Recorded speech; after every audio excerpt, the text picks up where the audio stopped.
зимой этого года произошла у нас авария в городе, по сути. Пришла не в голову тепловые сети, получается, и общедомовые. Зимой мы как-то эту аварийную ситуацию исправили.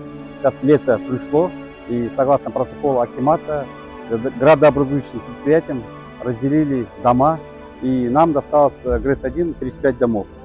Из 35 домов сейчас отремонтировано на данный момент 33 дома, осталось 22 дома. Последовательно идет опрессовка и промывка тепловых сетей и сдача ПТСу.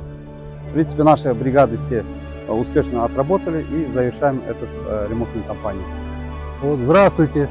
С понедельника приехала бригада ГРЭС-1. Ребята молодцы. Сразу начали работать. Работы было много, потому что дом старый. Вот сколько тут? 4 дня они вплотную отработали. Молодцы, молодцы. Тепловые сети нашего дома изношены были, наверное, процентов на 90. Ребята нам отремонтировали тепловой узел, да. Восстановили грязевики. Все это было утрачено в свое время, они пришли в негодность. Все восстановили, все как по требованиям ПТС. Теперь у нас все присутствует на тепловом узле.